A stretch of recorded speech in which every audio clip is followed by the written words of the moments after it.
I am the Dimmitt. You can call me the.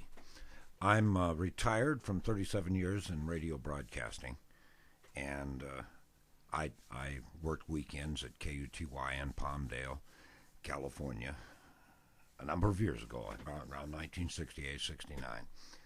And I worked weekends. Don Imus was kind of the big sensation, and it was Don's first radio job, I believe.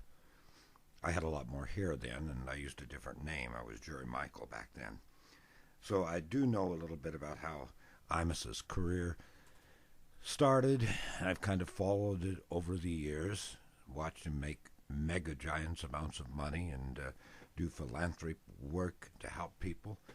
And I've been impressed, though not really in agreement with him politically. But I wanted to make a couple comments here about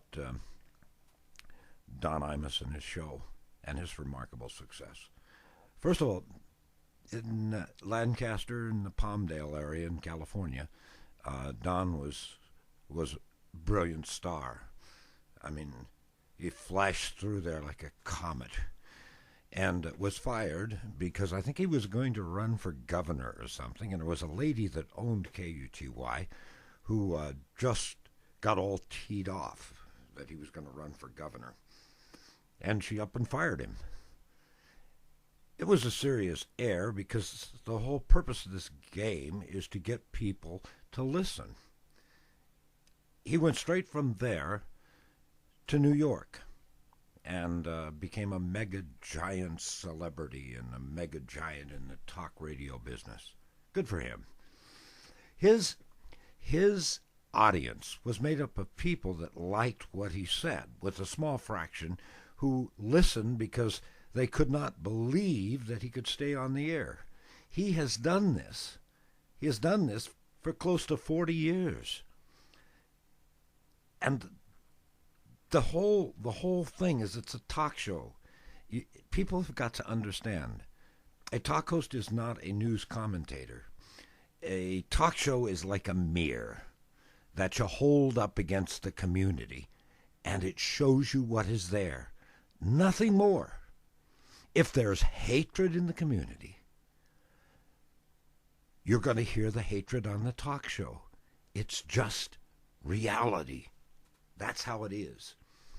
What bothers me here is in this country, when I was young and as I grew up, we had a thing called freedom of speech.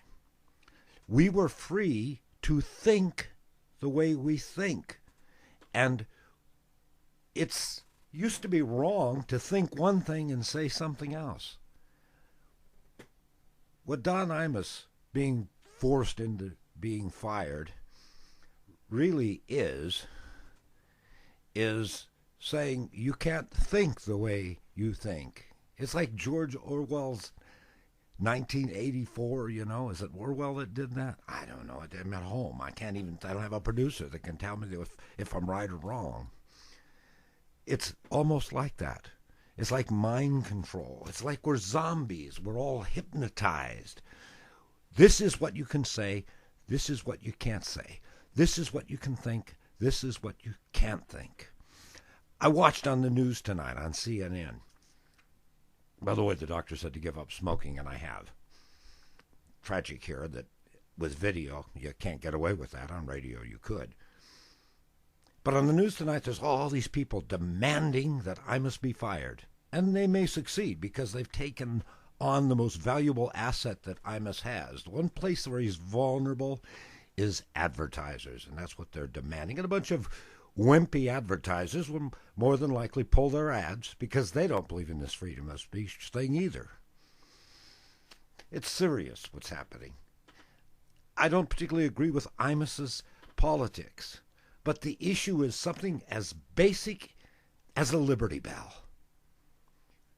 One thing that sets us aside from all the countries that we're trying to protect and defend throughout the planet. We're supposed to have freedom of speech. But apparently Imus can't have that. And those that hate him, harping, barking at his feet, demanding that he be fired and punished for thinking and coming up with an idea of his own, What are they doing different than Imus? They are hating. When will we learn? You absolutely cannot end hate with hate. We cannot end war with war. These are absolute realities from the cosmos. When will we ever learn? We should be fighting for issues like freedom of speech, not demanding that somebody be fired simply because they think and said what they think. These people, and I watch one after another, wimpy people who don't want someone to have a thought of their own. Shame on them. I'm not going to go on too long. I'm really going to stop. But it really bothers me. Just think about this one thing. Voltaire, he once said, "When pen and tongue alike are free, safe from foe stands democracy." And now, if you will excuse me.